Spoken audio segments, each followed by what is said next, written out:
7 states left before he was inaugurated. April 12, 1861. Confederate guns opened fire, 4 years.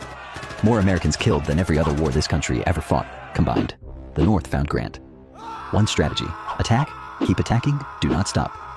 April 9, 1865. Lee surrendered. 6 days later, Lincoln was shot in a theater and died the following morning. Slavery was abolished. The wound was not. Reconstruction collapsed within a decade. Sharecropping replaced slavery. Different chains, same trap. America industrialized at terrifying speed. Railroads, steel, oil. Spectacular on the surface, rotten underneath. Theodore Roosevelt arrived in 1901 and started dismantling monopolies like it was personal. Then Europe, quietly loading a gun for decades, finally pulled the trigger. America watched until Germany sent a secret telegram to Mexico offering help to reclaim Texas.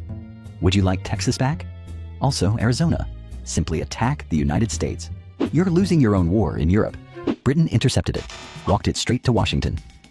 Troops entered France. Germany collapsed. America went home certain it would never touch a European problem again.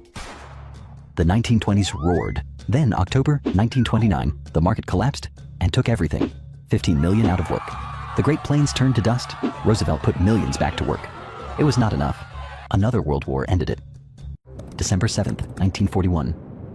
Japan attacked Pearl Harbor. Thousands dead before breakfast. Rewind to 1941. The country, broken for a decade, suddenly had a purpose. June 6th, 1944, D-Day, the largest seaborne invasion in history. Germany fell. Japan refused to surrender. Truman faced a decision no leader had ever confronted and dropped 2 atomic bombs. Hiroshima, then Nagasaki. Japan surrendered. America emerged as the dominant power on Earth. Strongest military, largest economy, the only nation with nuclear weapons for about 4 years. The Soviet Union tested their own bomb. 2 superpowers, weapons capable of ending civilization, pointed at each other for 40 years. Korea, Vietnam, Cuba. Every crisis a rehearsal for the end of the world. At home, McCarthy turned fear into a weapon and destroying careers on suspicion alone. July 20th, 1969, a human being walked on the moon. 600 million watched. For one instant, the whole world held its breath. The Soviet Union collapsed in 1991, just hollowed out until it was gone. Then September 11th, 2001. 3,000 dead before noon.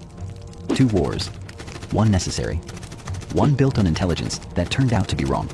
7 years later, America elected its first black president. The country that had owned people until 1865. That had legally segregated its citizens until 1965. That country elected Barack Obama. Then came someone the system had no idea what to do with. A reality TV star. Never held office. Rode a golden escalator into the race. Donald Trump. The experts laughed. This whole story is a list of people nobody took seriously. He won. Remember 1787? No single person could control the machine. It had never been tested. Now it would be. Impeached twice. Both times it held. Then 2020, a pandemic, 1 million dead, an election he refused to accept. Remember 1860? And last time that happened, 700,000 people died. January 6th, 2021. A mob broke into the Capitol. Last time that building was breached, British troops, 1814. The machine shook. That night, Congress walked back in and certified the vote anyway. Bent, not broken. Convicted of a crime. A first for any American president? Then a bullet clipped his ear at a rally. He stood up, blood on his face, fist in the air. Months later, he won it all back. Love him, hate him. Nobody planned him. Nobody plans America. Here is what is worth sitting with. A country built on land taken by force. That declared all men equal while owning people. That fought a war against itself over that contradiction. And spent another 100 years pretending it had resolved it. That failed, repeatedly. And yet, it also produced the civil rights movement, put humans on the moon, built institutions the whole world still depends on, welcomed more people from more places than any nation in history, made art and music and ideas that reshaped the entire human experience. Not a perfect country, not an inevitable one.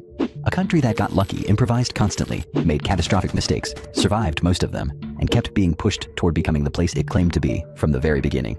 Nobody planned that either. That argument is not finished, still being asked, by those who live there, by those who just arrived, by families who were there 10,000 years before any of this started.